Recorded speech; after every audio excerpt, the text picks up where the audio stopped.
नमस्कार दोस्तों, कैसे हैं आप सब?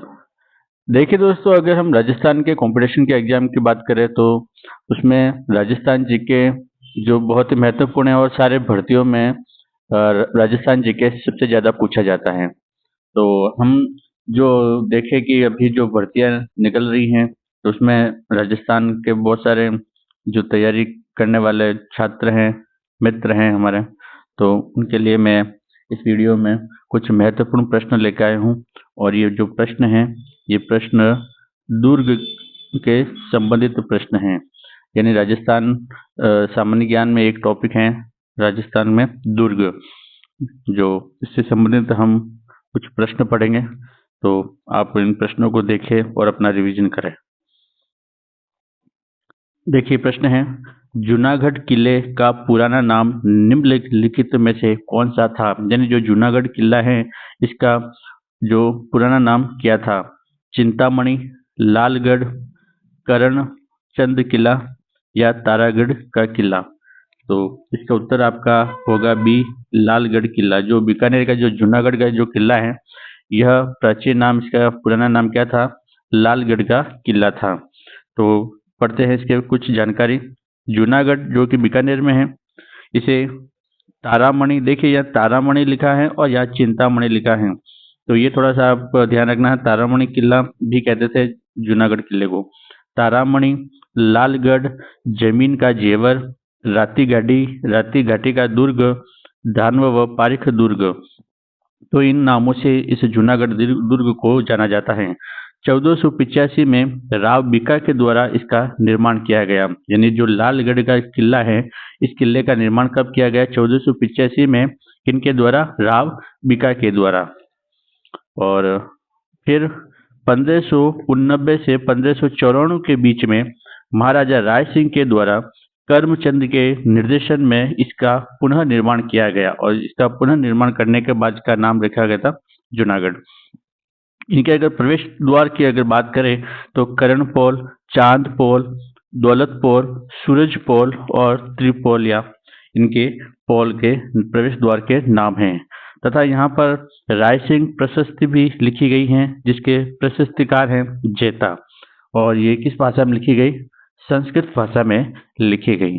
तो इसके बारे में हमने इतनी जानकारी पढ़ी। तो क्या है कि व्याख्यात्मक के हिसाब से हम उसकी पूरी जानकारी को हम पढ़ सकते हैं। चलते हैं अगला प्रश्न की ओर। अगला प्रश्न है, बीकानेर के जूनागढ़ किले का निर्माण किसने करवाया? तो जूनागढ़ किले का निर्माण पूछ रहा है, तो इसका उत्तर आपका हो जाएगा महाराजा राय सिंह। और कब किया था? जो 1589 से 1594 के बीच में। जूनागढ़ किला बीकानेर का जमीन का जेवर, तारामणि, राती घाटी का किला भी कहा जाता है। और 1485 में इसका निर्माण किया था राव बीका ने। फिर इसका जो निर्माण हमने देखा 1589 से 1594 के बीच किसकी देखरेख में? करमचंद की देखरेख में। फिर दयामदासरी ख्यात में नए गढ़ की नींव पुराने गढ़ के स्थान पर ही की गई। यानी इस जो ख्यात है इसमें लिखा गया था कि जो नए गढ़ की जो नींव है वो पुराने गढ़ के स्थान पर ही की गई। यानी जो जूनागढ़ जो किला है वह लालगढ़ किले के उसके ऊपर ही बनाया गया। लालगढ़ फिर धानव व पारेख दुर्ग की श्रेणी में आता है। ये जो रायगढ़, ये सॉरी जूनागढ़ जो किला है, ये लालगढ़, ये किसके श्रेणी में आता है? दुर्ग, जो कि 9 दुर्गों को 9 श्रेणी में बांटा जाता है इन दुर्गों को। तो धानवंत दुर्ग और पारेख दुर्ग की श्रेणी में, यानी धानवंत दुर्ग या पारेख दुर्ग दोनों में से कुछ भी कह सकते हैं। कर्णपोल इसके प्रथम प्रवेश द्वार है। चांदपोल, दौलतपोल, सूरजपोल और त्रिपोलिया द्वार इनके जो द्वार हैं। तो थोड़ा सा आप ध्यान रखना। और ये भी लालगढ़ का किला, इसका ध्यान रखना है कि ये धानवंत या पारेख दुर्ग की श्रेणी में आता है। अगला प्रश्न, जूनागढ़ दुर्ग कहाँ स्थित है? मालूम है आपको? बीकानेर में। जूनागढ़ बीकानेर में है। तारामणि, ये तारामणि थोड़ा सा ध्यान रखना है, चिंतामणि नहीं है। जमीन का जेवर लालगढ़ और रातीघाटी का किला 1485 में राव बीका के द्वारा। और वापस यही जानकारी दयाल दास की ख्यात में इसका वर्णन भी किया गया है। और धानवन व्यापारिक दुर्ग है। और मुगल राजपूत शैली से निर्मित है। ये ध्यान रखना है, ये जो इस शैली से निर्मित है, मुगल और राजपूत शैली। कर्णपौल सूरजपौल की जो सूरजपौल पर यहाँ पर जयमल फतह की मूर्तियां स्थापित की गई है। ये थोड़ा सा इम्पोर्टेंट प्रश्न है। जो जूनागढ़ किला है, यहाँ पर जयमल और फतह जी की जो मूर्तियां स्थापित की गई हैं वह किस पौल पर की गई हैं? सूरजपौल पर की गई हैं। इनके महल के नाम देखें तो कर्ण महल, अनूप, फूल, गंगा निवास, दरबार हॉल, सुतरखाना यानी ऊंटशाला है, DH9 हैविलैंड विमान भी है यहाँ पर, और राजसिंह प्रशस्ति यहाँ पर लिखी गई है जो कि सूरजपौल पर लिखी गई। ये भी ध्यान रखना है, राजसिंह प्रशस्ति कहाँ पर है? सूरजपौल द्वार पर लिखी गई है।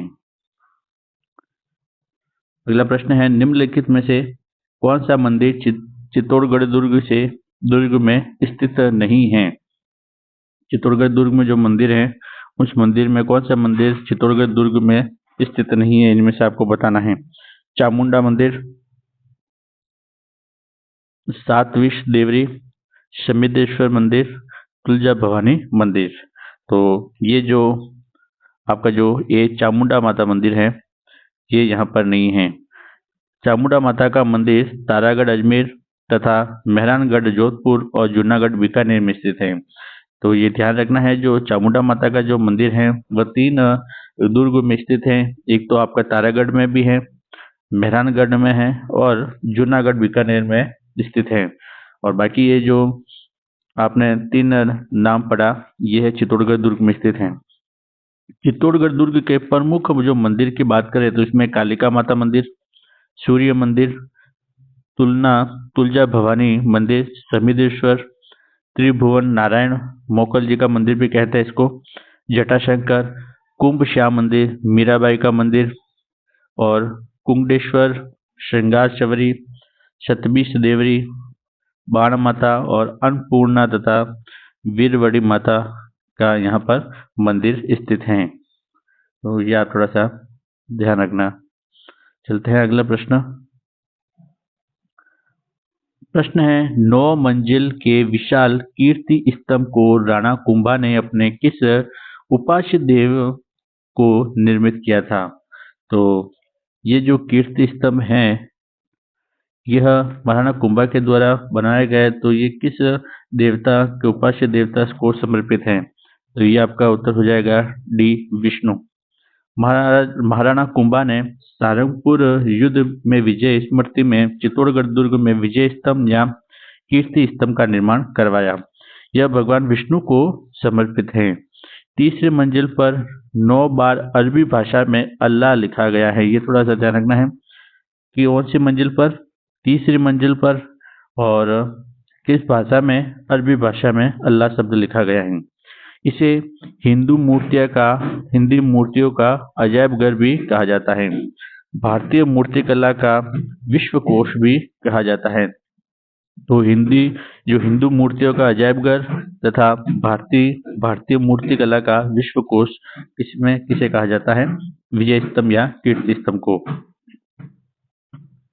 अगला प्रश्न, कुंभ श्याम मंदिर किस किले में स्थित है? तो ये आपका कुंभ श्याम मंदिर हमने आगे भी देखा, चित्तौड़गढ़ किले में स्थित है। कुंभ श्याम मंदिर चित्तौड़गढ़ में स्थित है, चित्तौड़गढ़ दुर्ग में स्थित है, और यह प्रतिहार कालीन महामारू शैली में निर्मित शिव मंदिर जिसे मलेचों ने नष्ट किया था। यह शिव मंदिर है और इसे नष्ट कर दिया था किनके द्वारा? मलेचों के द्वारा।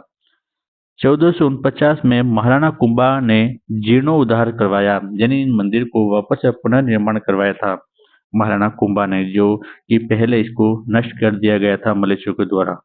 तथा विष्णु के वराह अवतार की मूर्ति स्थापित की गई और वर्तमान में वैष्णव मंदिर है। यहाँ पर अब वर्तमान में क्या है? वैष्णव मंदिर है। और वर्तमान में इंडो आर्यन शैली से निर्मित है। यानी किस शैली से निर्मित है ये मंदिर? इंडो आर्यन शैली से निर्मित है। अगला प्रश्न, चित्तौड़गढ़ दुर्ग में विजय स्तंभ का वास्तुकार कौन था? तो वास्तुकार अगर देखें विजय स्तंभ का तो ये थे आपके जैता। कौन है? जैता। तो विजय स्तंभ चित्तौड़गढ़ में स्थित है और यह 1448 में निर्मित किया गया और यह इसकी जो ऊंचाई है 37.19 मीटर यानी 122 फीट है और ये 9 मंजिला है और इसके जो वास्तुकार हैं वह हैं जैता तथा मंडन नापा पुंजा। कुल इसमें 157 सीढ़ियां हैं और नवी मंजिल है, 9वीं मंजिल में कीर्ति स्तंभ प्रशस्ति लिखी गई है। ये थोड़ा सा ध्यान रखना है, कीर्ति स्तंभ प्रशस्ति कौन सी मंजिल में लिखी गई? 9वीं मंजिल में।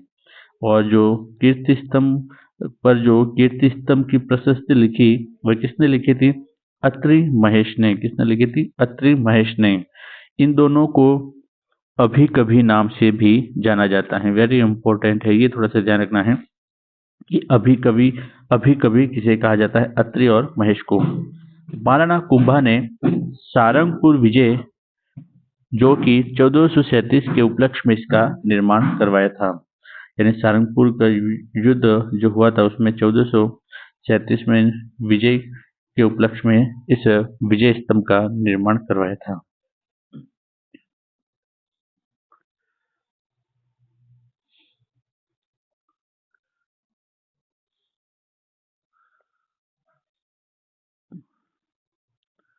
चलो देखते हैं प्रश्न क्या है। किस दुर्ग के साथ राठौर वीर कल्ला रायमलोद की वीर गाथाएं जुड़ी हुई हैं? यानी जो राठौर वीर कल्ला रायमलोद जी हैं इनकी वीर गाथाएं किससे जुड़ी हुई हैं? चित्तौड़ दुर्ग, अचलगढ़, सिवाना दुर्ग या आमेर दुर्ग? तो इसका उत्तर आपका होगा सी। इसका उत्तर आपका सी होगा। देखिए जो राठौर वीर कल्ला रायमलोद जी हैं वह सिवाना दुर्ग से जुड़े हुए हैं और जो इसमें क्या है कि वो जो 4 हाथों वाला जो देवता है ना वो कल्ला राठौर जी, तो उनका चित्तौड़गढ़ से संबंधित था। तो व्याख्या देखते हैं। सरदार पटेल यूनिवर्सिटी ने अंतिम उत्तर कुंजी में इसका ए माना जो गलत है, यानी ये जो ए उत्तर है मैंने आपको बताया गलत है। देखिए वीर कल्ला राठौर 4 हाथों वाले देवता, मुख्य पीठ रनेला बड़ौदा उदयपुर में स्थित है और इनका जो मेला आसो शुक्ल अष्टमी को भरता है। चित्तौड़गढ़ के तीर्थ शाखा हुआ था चित्तौड़गढ़ में, जो कि 1568 में जो तीसरा शाखा हुआ था उसमें भैरवपुर पर लड़ते हुए ये शहीद हुए थे तथा 4 खंभों की छतरी यहाँ पर बनी हुई है। वीर कल्ला रायमलोत, देखिए कल्ला रायमलोत यह रायमल का पुत्र थे और चंद्रसेन का जो भतीजे थे और ये शिवाना दुर्ग में थे, जो कि चंद्रसेन उस समय जब वहां से निष्कासित होकर आ गए थे जोधपुर से, तो ये यहाँ पर आए थे बाड़मेर शिवाना में। तब वीर कल्ला रायमलोत ने इनको मतलब सुरक्षा प्रदान की थी। शिवाना का दूसरा शाखा हुआ था 1582 में, ठीक है। और उस शिवाना का जो द्वितीय शाखा हुआ 1582 में, उस समय ये जो वीर कल्ला अपने रायमलोद जी हैं उस समय ये थे। मोटा राजा उदय सिंह जोधपुर पर आक्रमण, ये जो मोटा राजा उदय सिंह है जो, क्योंकि ये जोधपुर की तरफ से ये सिवाना पर आक्रमण करते हैं तथा बूंदी के सुरजनहाड़ा की पुत्री हाडी रानी का जोहर होता है तथा यहाँ थड़ा रायमलो थड़ा सिवाना, यानी जो रायमलो थड़ा भी कहा जाता है, सिवाना दुर्ग में स्थित है। तो आप इस प्रश्न को थोड़ा सा ध्यान से देखना है कि जो वीर कल्ला रायमलोत हैं इनका संबंध सिवाना दुर्ग से है, जो कि वो अपने चंद्रसेन जी हैं जोधपुर के, तो उनके ये भतीजे थे और ये रायमल के पुत्र थे। चंद्रसेन के भाई रायमल जी थे, उनके ये पुत्र थे।